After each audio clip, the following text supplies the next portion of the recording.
श्रीकृष्णाय परब्रह्मणे नमः। श्रीमद्भगवद्गीता ध्यानश्लोकाः।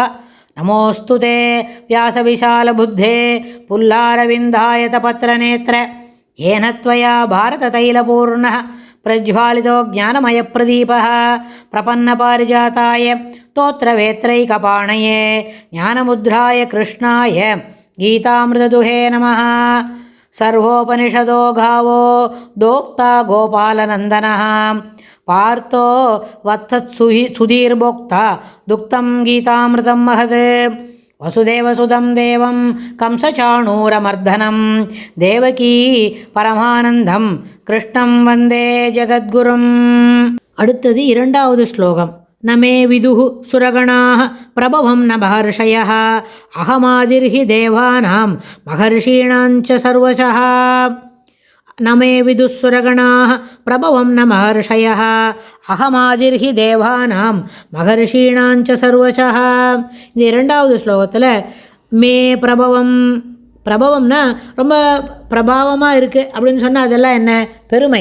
அந்த பெருமையில் என்னுடைய பெருமை சுரகணாக தேவகணங்கள் கூட உணரவில்லை. சுரகணாக ந விதுகு, தேவர்கள் உணரவில்லை. ந மகர்ஷய, மகர்ஷிகளும் உணரவில்லை.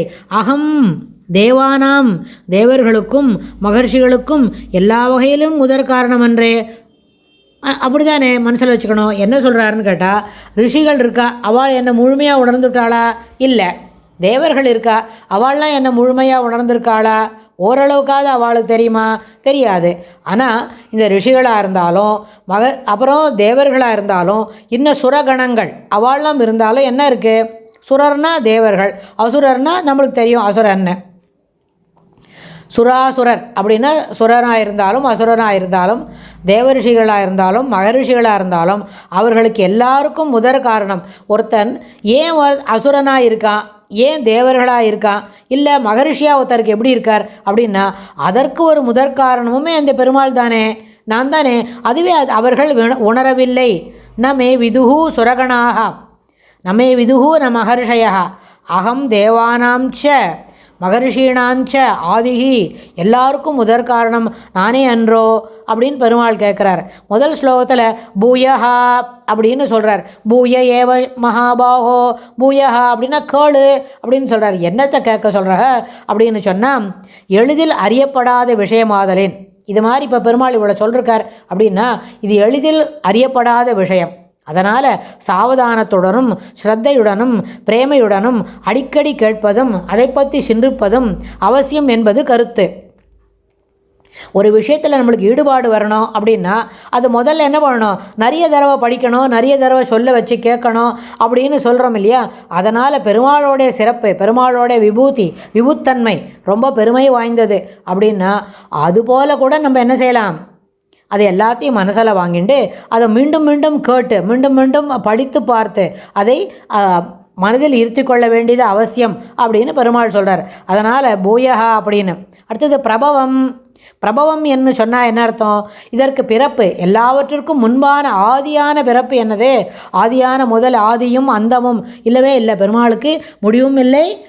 இப்போ தான் ஆரம்பிச்சது, இப்போ தான் நேத்திலேருந்து தான் பெருமாள் இருக்கார், இல்லை 2 வாரம் தான் இருப்பார் அப்படிலாம் கிடையாது. ஆதியும் இல்லை அந்தமும் இல்லை. அதனால் முழு முதராக இருக்கணும்னு சொன்னால் இதற்கு பிறப்பு என்ன பொருள் வச்சுக்கலாம். ஆனால் பிறப்பு இல்லை. பிறப்புக்கு முன்படி இந்த ஜகத்துக்கு காரணமாகவே சிருஷ்டிகர்த்தாவே சுவாமி தான் அப்படின்னு 7வது அத்தியாயத்திலே பெருமாள் சொல்கிறார். அதை இங்கேயும் மறுபடியும் அது என்ன பண்ணுறார்? மீண்டும் ரீஇன்ஃபோர்ஸ் பண்ணி அதை மறுபடியும் விவரமாக சொல்கிறதுக்கு முயற்சிக்கிறார்.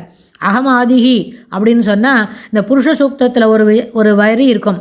அஜாயமானோ பகுதா விஜாயத்தே, பகுதா விஜாயத்தே பூர்வோயோ தேவேபியோ ஜாதா, தேவர்களுக்கு முன்னாடியே பிறப்பு இருந்தவன் இல்லையா? அஜாயமானஹா பகுதா விஜாயத்தே, அதாவது எவன் தேவர்களுக்கும் முன் பிறந்தவனோ ரிஷிகளுக்கும் ரிஷிகளாய் இருப்பதற்கு காரணமானவனோ அவன் பிறக்காமலேயே அனைத்துமாய் பறந்தான், பறந்து விரிந்து எங்கும் இருக்கிறான். அதனால தான் பரம்பொருளை எப்படி இருக்கணும்? எல்லா இடத்திலும் முழுமையாக பெருமாளை நம்ம உணர்ந்துக்க வேண்டும் அப்படின்றதுக்காக தான் இந்த ஸ்லோகத்தில் மறுபடியும் ஒரு தடவை பெருமாள் என்ன சொல்கிறார்? நான் எல்லா இடத்துலையும் இருக்கேன்றதை இது மேலும் மேலும் விவரமாக சொல்ல போகிறார். அடுத்து என்ன சொல்கிறாருன்னு அடுத்த ஸ்லோகத்தில் பார்க்கலாம். ஸ்ரீகிருஷ்ணாய துப்யம் நமஹா.